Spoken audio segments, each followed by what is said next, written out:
Welcome to the third part of News Across Nigeria. We will turn our attention to the health sector now, and that short-changing I talked about just before the break has to do with welfare and other issues, and it might end up in a strike action. That's right.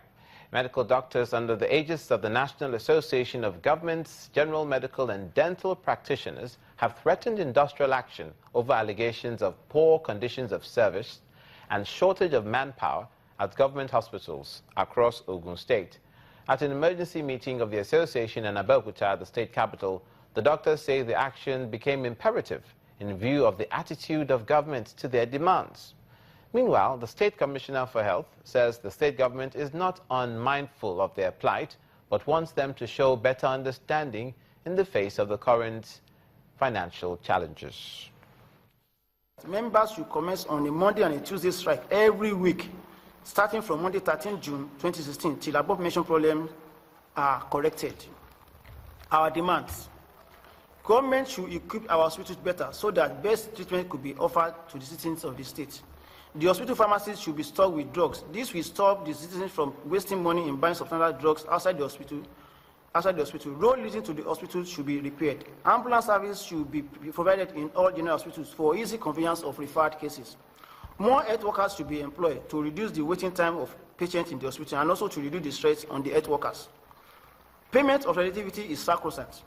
As much as we are not against the payment of relativity to doctors in OUTHC Shagamu, all doctors hospitals where they work should be paid the same. We have, in the last 3 months, reformed for efficiency the way drugs are procured to the general hospital in such a way that we have saved more than 40% of the cost of the procurement for last year, even when when exchange rate is not favorable. I think it's not anything bad for government to demand that usually those who do less for what they presently hand to do more to justify, and then have a performance-based funding mechanism that can even allow this hospital to generate this difference and allow government to pay. I don't think it is the best practices that is done all over the world. And what is done because of declining global resources is what we call performance-based management of human resources. These are some of the things we want to introduce that's being challenged, and we've heard that my colleagues will come to common reasoning, will come to the table. If they are able to do more, generate more, definitely the government will give what is due to the workers. Also in the Southwest, you can't put your money where your mouth is if the marketplace is not credible. And to ensure consumers get value for their money, the Osun State government has introduced the standardized weighing scales for use in all markets across the state. At the formal presentation of the standardized weighing scales to the traders in Osogbo, the state capital, Governor Rauf Aregbesola says the innovation is aimed at making the state a major hub for commercial activity in Nigeria and the West Africa sub-region to place her on the path of sustainable economic development. We are actually doing this for the realization of a greater goal of developing economic activities in the state and making Osun a sub-regional trade and commerce hub. The use of standardized scales alongside appropriate packaging of consumable goods in our market is of social, economic, health and religious significance. So every item that is up for sale in our state will follow standard measures and weights. In this regard, the Ministry of Industries, Commerce, Cooperatives and Empowerment has been mandated to set machinery in motion for close and proper monitoring in all markets to ensure maximum compliance. Governor of the state of Osun, Rauf Aregbesola, staying in the southwestern part of the country, his counterpart in Ondo State, Dr. Olusegun Mimiko, has appealed to the youth to venture into agriculture so as to alleviate poverty and create jobs. Dr. Mimiko stated this while addressing a gathering of youth and students at an interactive session in Al-Makura, the state capital. The governor also asked the youth to appeal to the striking workers in the state to end their industrial action, saying the state is losing a lot because of the strike.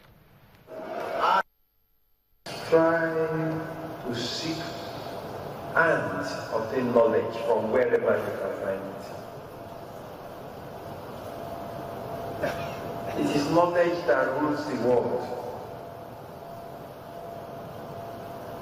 You cannot wallow in ignorance and hope to aim high. Don't make any mistake about it. A university degree is not what I'm talking about. You can have a PhD and be ignorant. You can be a medical doctor and have a poverty of the mind. If you set a mediocre path for your son, you will not be able to get much out of life. Like I said, I wanted to please advise you to advise your aunties, your cousins, your moms, your dads who are on strike to please come back to work. For every day the strike goes on, we lose lives unnecessarily. The money is just not there. So it's not a question of strike action that will force the people to bring out the money. The money is just not there. Governor of Ondo State, Dr. Olusegun Mimiko. Finally, in the southeastern part of the country, infrastructural decay, slow dispensation of justice, and ineffective prison operations have become evident challenges in 4 prisons in Anambra State. These issues came to the fore during the visit of a team of missionaries and lawyers from Ekwelobia, Newi, Onitsha, and Awka prisons. Appalling living conditions of inmates. Statistics from the Nigerian Prison Service as of March 31, 2016 show convicted prisoners total about 17,879, with unconvicted prisoners totaling 45,263. These can be attributed to the congestion of inmates in prisons who are awaiting trial for years. Ekwelobia prisons in Aguata local government area of Anambra State is in a sorry state. Once housing the Boko Haram suspects brought into the states, the structure has succumbed to dilapidation. The inmates survive from food items donated by corporate organizations, individuals, and religious bodies. They solicit for support that will make them self-reliant when released from incarceration. We don't have material. That's why some people will be in prison and finish come out and they will not have something there. But we can get some necessary items of our workshop here. I hope that there are some people who have handworks here. This thing was provided here in prison. But this item is not outside, it's made in Newi prison. This legal practitioner believes Nigeria's criminal justice system needs to be reformed to help decongest the prison. And that story from the southeastern part of the country brings this edition of the program to a close. Thank you so much for watching. I'm Olumide Macaulay.